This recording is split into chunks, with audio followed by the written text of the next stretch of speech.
July 3rd, 1984, which is the same year, my oldest son is born. Now, I hadn't seen or talked to his mother in months. Now, my brother June had told me after my mother passed away, he said, hey, you keep having sex with your little girlfriend, you're gonna get her pregnant. Lo and behold, June was always right, because she come up pregnant. Now, when they first found out she was pregnant, she was living with her grandmother. Her grandmother wanted to talk to my parent, who was my sister. Now, me and my sister goes to their house. Her and the grandmother is talking. The grandmother is informing my sister of how she ended up with my son's mother, whose name is Antoinette. She's telling her the story about what happened to Antoinette's mother. Now, I had already knew at that point because Antoinette had told me. Now, the story was that Antoinette's mother was going through a rough time. She couldn't pay the rent. And so the landlord wanted to put her and her family out. And she said, if she can't live there, ain't nobody gonna live there. And she went in the house, pouring gasoline all around and set the house ablaze. But she never made it out. Now I want you to think about this. You're an 8-year-old child. This happens to your mother. Not only does it happen, but you know all the details about what happened. Can you just try to imagine what that does to an 8-year-old child? And you don't get no therapy behind it? It's devastating. Now my sister, armed with this information, now she's on the phone telling everybody how Antoinette's mother died in this fire and how it affected Antoinette. But every time she's telling it, she's telling them, yeah, that child crazier than a Bessie bug, and bust out laughing every time she tells the story.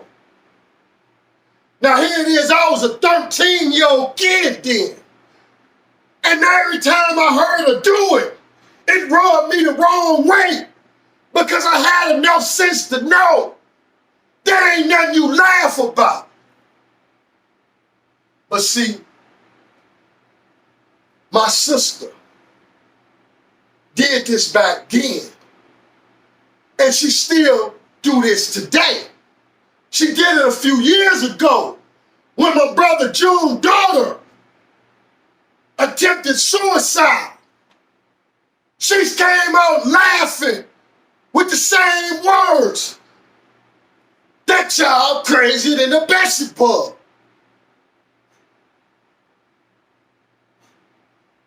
See, the things that this woman do today ain't nothing new. Now, during the same time, she's spreading this story to everybody about Antoinette. She's telling me that baby ain't yours. That baby ain't yours. That baby ain't yours. Every time I look around. Now, right before we move, she say, don't you tell that child where we stay at, and don't you give her our phone number. This is my guardian telling this to a 14-year-old kid. Now, mind you, one of the stories that I heard her tell about my brother June over and over again was he ain't there for his children. He don't take care of his children. But then you come tell this to a 14-year-old? This is some real hypocritical stuff here. You know, when you look at this.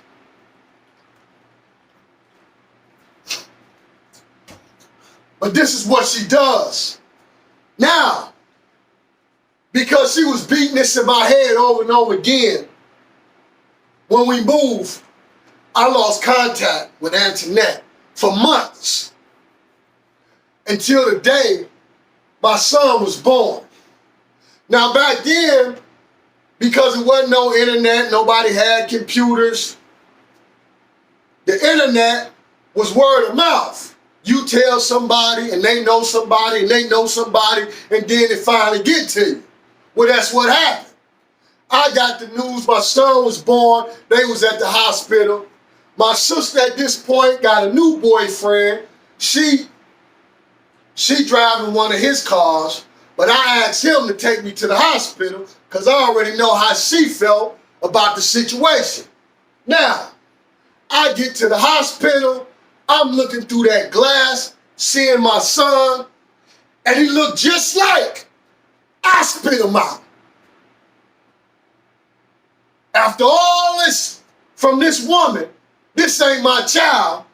He looked just like me, just like my baby pictures. And I said to myself, standing there as a 14-year-old child, I said, my father did not leave me, and I ain't about to leave him.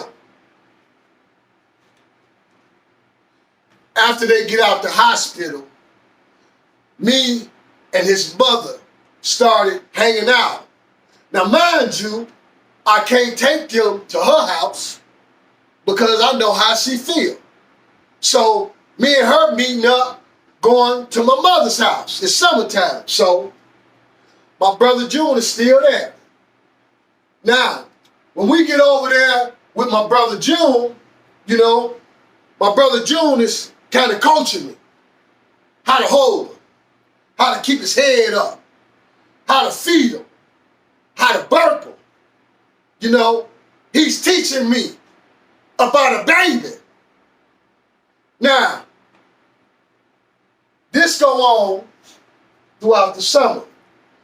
But when school start back in September, I'm no longer going to the school for troubled teens. Now I'm back in public school, King High School. And she, Antoinette, is going to King High School. So we seeing each other every day.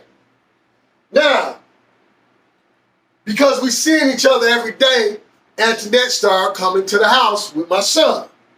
Now, they coming over and they start spending the night. And of course, as you know, because I'll go against what she told me about this ain't my son. Don't have nothing to do with that girl. Don't even talk to her. And don't bring her to the house. But I got her there.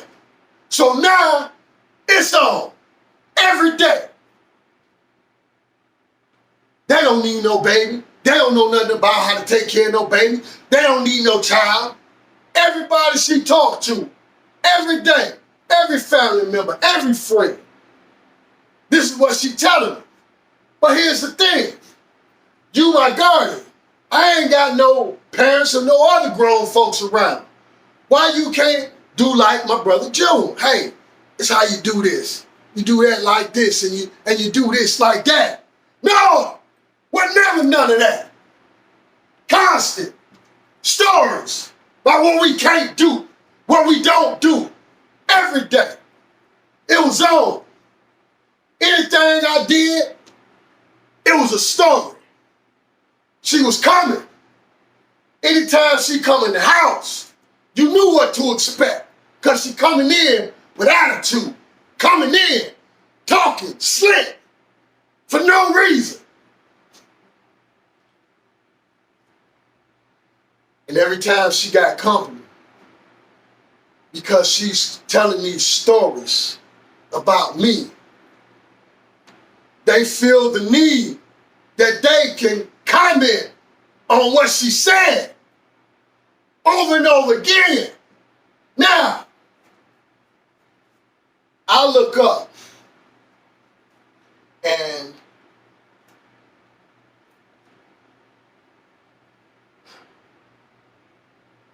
one day my Antoinette and my son was heading home. It was getting late, it was cold outside, so they was gonna catch a cab. She's done it many times before. Cab ride, normally $20 from my house to their house. Now, this particular day, the cab was taking a long time. So Antoinette asked my sister, because she had her boyfriend's car, could she give them a ride home for the $20? My sister agrees, takes them home. She get back, come up in my room. Yeah, that girl jumped out that car and didn't give me that $20. She better not never ask me for no ride again. That don't make no sense. And she going on and on with it, making a big issue. Now here's my thing. As a child, my first thought is, if she got out the car, didn't give you the money, all you had to do, blow your horn and say, hey, you ain't give me the money, you know? But then I thought about, wait a minute, that's your damn nephew. You sitting up here making this big issue about $20? And furthermore, you get my check every month. If it's that serious, why not just take it out my check? I ain't gonna make no issue about it, you know? But here's the problem. In the years since then, I've seen her in numerous different situations, just like this, where she's telling the story of how people didn't give her some money for something she done for them or something she gave them. But in reality, what happened was they tried to offer her money and she refused to take it. The whole time in her mind, she using that to make up a story to tell people how they didn't give her no money.